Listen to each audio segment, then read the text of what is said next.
अस्सलाम वालेकुम रहमतुल्लाहि व बरकातुहू। माशाल्लाह नाज़रीन, आज हमारे साथ एक बुज़ुर्ग बड़ी मोहब्बत से मुझे मिलने आए हैं, तो इनसे हम कुछ बातें करेंगे और आप भी इस गुफ्तगू में हमारे साथ शामिल हो जाएं। अस्सलाम वालेकुम बाबा जी। वालेकुम सलाम जी। की नाम बाबा जी अपना? मोहम्मद बशीर। मोहम्मद बशीर साहब। बुजुर्गो उम्र कितनी अपनी? 73 साल हो गए मेरे पूरे। जी 74वां चढ़ पिया। ठीक है बाबा जी, ਤੁਸੀਂ ਜ਼ਿੰਦਗੀ ਦੇ 73 ਸਾਲ ਗੁਜ਼ਾਰੇ ਨੇ हाँ जी। ਤੇ ਸਾਨੂੰ ਇਹ ਦੱਸੋ, ਤੇ ਜਿਹੜੇ ਸਾਡੇ ਨਾਜ਼ਰੀਨ ਜਿਹੜੇ ਮੁਹੱਬਤ ਕਰਦੇ ਨੇ ਸਾਡੇ ਨਾਲ, ਉਹਨਾਂ ਨੂੰ ਦੱਸੋ ਕਿ ਜ਼ਿੰਦਗੀ ਇੰਨੀ ਗੁਜ਼ਾਰ ਕੇ ਤੇ ਇਹ ਜ਼ਿੰਦਗੀ ਚੋਂ ਕੀ ਸਿੱਖਿਆ ਤੁਸੀਂ? ਜ਼ਿੰਦਗੀ ਕੀ ਚੀਜ਼ ਹੈ? जिंदगी तो बस कोई चीज़ नहीं है, पता नहीं है बंदे की किहड़े टाइम हवा निकल जानी है। अल्लाह ताला ने मतलब बड़ा कर्म किया मेरे से। अल्लाह ताला ने 2 हज कराते मैनू, माशाअल्लाह 5-6 उम्रे भी कर लाया। माशाअल्लाह। अच्छा बाबा जी, ਇਹ ਦੱਸੋ हाँ ਕਿ ਇਸ ਜ਼ਿੰਦਗੀ ਚੋਂ ਤੁਸੀਂ ਕੀ ਹਾਸਲ ਕੀਤਾ ਹੈ? हासिल की करना बस अल्हम्दुलिल्लाह। अल्लाह ताला ने मतलब मैं इन्नी बड़ी नियामत है अल्लाह ताला दी, जेड़ा मैनू मदीने बुला लिया, माशाअल्लाह। उमरे कराते, हज कराते। बाबा जी ਇਹ ਦੱਸੋ, ਜਿਹੜੇ ਲੋਕ ਅੱਜ ਸਕੂਨ ਦੀ ਤਲਾਸ਼ ਵਿੱਚ ਨਿਕਲੇ ਹੋਏ ਨੇ हाँ जी।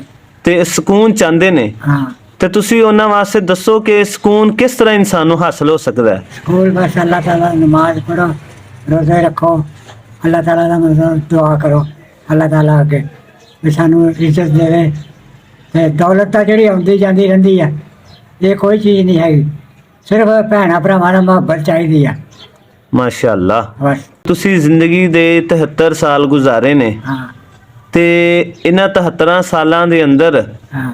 ਤੁਸੀਂ ਕੀ ਸਮਝਿਆ ਹੈ? ਰਿਸ਼ਤੇਦਾਰੀਆਂ, ਲੋਕ, ਤਾਲੁਕ ਕਿਸ ਤਰ੍ਹਾਂ ਨਿਭਾਏ ਆ ਤੁਸੀਂ? ਇਹ ਜ਼ਰਾ ਇਸ ਬਾਰੇ ਦੱਸੋ। तलकवार मैं अपने रिश्तेदारां नाल जां अपने वर्गे बंदियां नाल मेल मिलाप रहा, चौधरियां बंदियां नाल कोई मेल मिलाप नहीं किया आपां। सही है, अपने वर्गे भैन भरा देखे आ, ਉਹਨਾਂ ਨਾਲ ਹੀ ਮੇਰਾ ਮਿਲਾਪ ਹੁੰਦਾ ਵਾ। ਠੀਕ ਹੈ ਸਭ ਜੀ। ਤੋਂ ਵੱਡੀ ਇਹੀ ਹੁੰਦਾ ਰਿਸ਼ਤੇਦਾਰਾਂ ਨਾਲ, ਆਪਣੇ ਹਮਸਾਏ ਜਿਹੜੇ ਆ, ਯਾਰ ਦੋਸਤ ਆ, ਉਹੀ ਕੰਮ ਹੁੰਦੇ ਆ। ਠੀਕ ਹੈ ਜੀ। ਬਾਬਾ ਜੀ ਇਹ ਦੱਸੋ ਵੀ ਜਿਹੜੇ ਲੋਕ ਅੱਜ ਛੋਟੀ ਛੋਟੀਆਂ ਗੱਲਾਂ ਤੇ ਆਪਣੇ ਰਿਸ਼ਤੇ ਤੋੜ ਦਿੰਦੇ ਨੇ, ਰਿਸ਼ਤੇਦਾਰਾਂ ਨੂੰ ਛੋੜ ਦਿੰਦੇ ਨੇ, ਹਾਂ। 4 ਪੈਸੇ ਆ ਜਾਣ ਤੇ ਬੰਦਿਆਂ ਦੀ ਜਿਹੜੀ ਹਸੀਅਤ ਔਕਾਤ ਬਦਲ ਜਾਂਦੀ ਏ, ਔਕਾਤ ਬਦਲ ਤੇ ਉਹਨਾਂ ਲੋਕਾਂ ਬਾਰੇ ਤੁਸੀਂ ਕੀ ਕਹਿਣਾ ਚਾਹੁੰਦੇ ਹੋ? ਅਸੀਂ ਜਿਹੜਾ ਇੰਨਾ ਪੈਸਾ ਵੀ ਰਿਹਾ ਮੇਰੇ ਕੋਲ, ਮੈਂ ਕੋਈ ਆਪਣੇ ਪਿਓ ਦੀ ਜਾਇਦਾਦ ਨਹੀਂ ਸਾਂਭੀ, ਆਪਣੀ ਖੁਦ ਕਮਾਈ ਕਰਕੇ ਮੈਂ ਬਣਾਇਆ ਮਕਾਨ।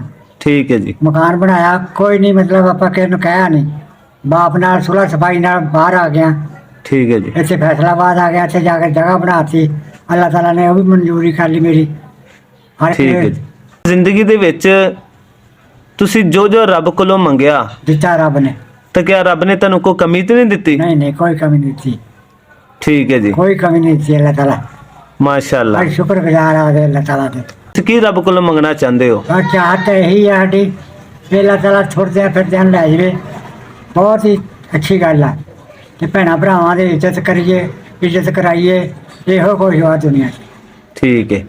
ਤੇ ਬਾਬਾ ਜੀ ਇਹ ਜਿਹੜੇ ਲੋਕ ਦੁਨੀਆਦਾਰੀ ਦੇ ਅੰਦਰ ਬਹੁਤ ਜ਼ਿਆਦਾ ਮਗਨ ਨੇ, ਹਾਂ। ਠੀਕ ਹੈ, ਤੇ ਉਹ ਸਿਰਫ ਉਹ ਇਹੀ ਸਮਝਦੇ ਨੇ ਕਿ ਬਸ ਦੌਲਤ ਦੇ ਪਿੱਛੇ ਹੀ ਸਭ ਕੁਝ ਹੈ ਨਹੀਂ ਜੀ, ਤੇ ਕੁਛ ਨਹੀਂ। ਭੱਜੇ ਫਿਰਦੇ ਨੇ, ਉਹਨਾਂ ਵਾਸਤੇ ਕੀ ਪੈਗਾਮ ਦੇਣਾ कुछ ਚਾਹੁੰਦੇ ਹੋ? नहीं, दौलत कुछ नहीं, सब तो वड्डी चीज़ है ना अल्लाह ताला।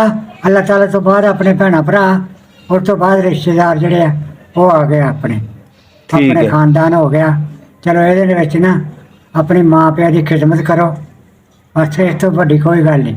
ਸਭ ਤੋਂ ਪਹਿਲਾਂ ਮਾਂ ਔਰ ਬਾਪ। ਠੀਕ ਹੈ ਜੀ। ਹਾਂ ਅੱਛਾ ਬਾਬਾ ਜੀ ਇਹ ਦੱਸੋ ਵੀ ਜਿਹੜੇ ਲੋਕ ਛੋਟੀਆਂ ਛੋਟੀਆਂ ਗੱਲਾਂ ਤੇ ਲੜ ਪੈਂਦੇ ਨੇ, ਝਗੜੇ ਕਰਦੇ ਨੇ ਇੱਕ ਦੂਸਰੇ ਦੇ ਨਾਲ, ਠੀਕ ਹੈ, ਉਹਨਾਂ ਵਾਸਤੇ ਕੀ ਪੈਗਾਮ ਦੇਣਾ ਚਾਹੁੰਦੇ ਹੋ? ਉਹ ਨਾਰਾਜ਼ਗੀ ਹੁੰਦੀਆਂ ਰਹਿੰਦੀਆਂ ਮਾੜੀਆਂ ਮੋਟੀਆਂ ਗੱਲਾਂ ਤਾਂ ਨਾ, ਇਹ ਬੇਵਕੂਫੀ ਆ, ਠੀਕ ਹੈ ਜੀ। ਇਹ ਸਾਡੀ ਬੇਵਕੂਫੀ ਆ ਜਿਹੜਾ ਇਦਾਂ ਕਰਦੇ ਆ। ਠੀਕ ਹੈ ਜੀ। ਹਾਂ ਤੇ ਇਹ ਮਤਲਬ ਨਹੀਂ ਹੋਣਾ ਨਹੀਂ ਚਾਹੀਦਾ। ਹੋਣਾ ਚਾਹੀਦਾ ਹੈ। ਠੀਕ ਹੈ ਬਾਬਾ ਜੀ, ਉਹਨਾਂ ਨੂੰ ਆਪਸ ਵਿੱਚ ਮਿਲ ਜਾਣਾ ਚਾਹੀਦਾ, ਸੁਲ੍ਹਾ ਕਰਨੀ ਚਾਹੀਦੀ ਹਾਂ, ਹੈ। ਸੁਲ੍ਹਾ ਹੋਣੀ ਚਾਹੀਦੀ ਆ। ਅੱਛਾ ਬਾਬਾ ਜੀ ਇਹ ਦੱਸੋ ਵੀ ਤੁਸੀਂ ਉਮਰ ਗੁਜ਼ਾਰੀ ਹੈ ਤੇ ਕੀ ਕੋਈ ਜੋਬ ਸ਼ੋਬ ਕਰਦੇ ਰਹੇ ਹੋ ਜਾਂ ਕੋਈ ਮਜ਼ਦੂਰੀ ਵਗੈਰਾ ਕੀਤੀ ਜੀ? ਇਸ ਬਾਰੇ ਹਵਾਲੇ ਨਾਲ ਦੱਸੋ। ਮਜ਼ਦੂਰੀ ਕੀਤੀ ਹੈ ਜੀ, ਪਹਿਲਾਂ ਲੂਮਾਂ ਵੀ ਚਲਾਈਆਂ, ਠੀਕ ਹੈ ਜੀ। ਮਿਸਤਰਪੁਣਾ ਵੀ ਕੀਤਾ, ਠੀਕ ਹੈ ਜੀ। ਔਰ ਰਾਜਗੀਰੀ ਕੀਤੀ ਹੈ, ਠੀਕ ਹੈ ਜੀ। ਰਾਜਗੀਰੀ ਦਾ ਕੰਮ ਕਰਦਾ ਰਿਹਾ ਵਾਂ। ਠੀਕ ਹੈ ਜੀ। ਤੇ ਹੁਣ ਨਹੀਂ ਹੁੰਦਾ ਹੈ ਕੰਮ। ਠੀਕ ਹੈ ਜੀ। ਹੁਣ ਮੈਂ ਅੱਛਾ ਬਾਬਾ ਜੀ, ਇਹ ਦੱਸੋ ਵੀ ਅੱਜ ਤੁਸੀਂ ਮੇਰੇ ਕੋਲ ਆਏ ਸੀ ਹਾਂ ਤੇ ਕਿਸ ਤਰ੍ਹਾਂ, ਕਿਸ ਹਵਾਲੇ ਨਾਲ ਆਏ ਸੀ ਤੁਸੀਂ ਸਾਡੇ ਕੋਲ? ਬਸ ਪਿਆਰ ਮੁਹੱਬਤ ਨਾਲ। ਸੁਭਾਨ ਅੱਲਾ। ਦੇਖੋ ਨਾਜ਼ਰੀਨ, ਇਹ ਬਜ਼ੁਰਗਾਂ ਦੀ ਮੁਹੱਬਤ ਆ। ਮੇਰੇ ਜੇ ਨਾ ਚੀਜ਼ ਗੁਨੇਗਾਰ ਬੰਦੇ ਦੇ ਨਾਲ ਬਜ਼ੁਰਗ ਮੁਹੱਬਤ ਕਰਦੇ ਨੇ। ਬਾਬਾ ਜੀ, ਕਿੰਨੇ ਅਰਸੇ ਬਾਅਦ ਮੈਨੂੰ ਮਿਲਣ ਆਏ ਹੋ ਤੁਸੀਂ? 2 ਮਹੀਨਿਆਂ ਬਾਅਦ। 2 ਮਹੀਨਿਆਂ ਬਾਅਦ ਦੇਖੋ ਜੀ ਬਜ਼ੁਰਗ ਸਾਨੂੰ ਮਿਲਣ ਆਏ ਨੇ ਤੇ ਸਪੈਸ਼ਲ ਇਹਨਾਂ ਨੇ ਮੇਰਾ ਘਰ ਜਿਹੜਾ ਤਲਾਸ਼ ਕੀਤਾ ਹੈ ਜੀ, ਤੇ ਤਲਾਸ਼ ਕਰਕੇ ਤੇ ਸਪੈਸ਼ਲ ਮੇਰੇ ਕੋਲ ਆਏ ਨੇ। ਦੱਸ ਰਹੇ ਨੇ ਕਿ ਮੈਂ 2-3 ਘੰਟੇ ਮੈਂ ਉੱਥੇ ਬਾਜ਼ਾਰ ਦੇ ਵਿੱਚ ਤੁਹਾਡਾ ਇੰਤਜ਼ਾਰ ਕਰਦਾ ਰਿਹਾ। ਬਾਬਾ ਜੀ ਅੱਲਾਹ ਪਾਕ ਤੁਹਾਨੂੰ ਖੁਸ਼ ਰੱਖੇ। ਅੱਛਾ ਬਾਬਾ ਜੀ, ਜਿਹੜੀ ਅਸੀਂ ਇੱਕ ਫਾਊਂਡੇਸ਼ਨ ਬਣਾਈ ਹੈ ਜਿੰਨੀ ਹਸੀਅਤ ਹੈ ਸਾਡੀ, ਅਸੀਂ ਮਿਲ ਜੁਲ ਕੇ ਆਪਣੇ ਜਿਹੜੇ ਮੁਸਤਹਿਕ ਲੋਕ ਨੇ ਉਹਨਾਂ ਦੀ ਕੋਈ ਸਪੋਰਟ ਵਗੈਰਾ ਕਰਦੇ ਆ ਤੇ ਸਾਡੇ ਤੇ ਤੁਸੀਂ ਇਸ ਹਵਾਲੇ ਦੇ ਨਾਲ ਤੁਸੀਂ ਲੋਕਾਂ ਨੂੰ ਕੀ ਪੈਗਾਮ ਦੇਣਾ ਚਾਹੁੰਦੇ ਹੋ? ਵੀ ਉਹ ਵੀ ਇਸ ਤਰ੍ਹਾਂ ਦੇ ਕੰਮ ਸ਼ੁਰੂ ਕਰਨੇ ਚਾਹੀਦੇ ਨੇ ਉਹਨਾਂ ਨੂੰ? ਚਾਹੀਦੇ, ਅੱਲਾ ਨੂੰ ਰਾਜ਼ੀ ਕਰਨਾ ਚਾਹੀਦਾ। ਅੱਲਾ ਰਾਜ਼ੀ ਹੁੰਦਾ ਹਾਂਜੀ, ਇਹਦੇ ਵਿੱਚ। ਠੀਕ ਹੈ ਜਿਹੜੇ ਜੀ। ਭੈਣ ਭਰਾ ਦੀ ਖਿਦਮਤ ਕਰੀਏ ਨਾ, ਹਾਂਜੀ, ਤੇ ਅੱਲਾ ਤਾਲਾ ਬਹੁਤ ਚੰਗਾ ਵਾ।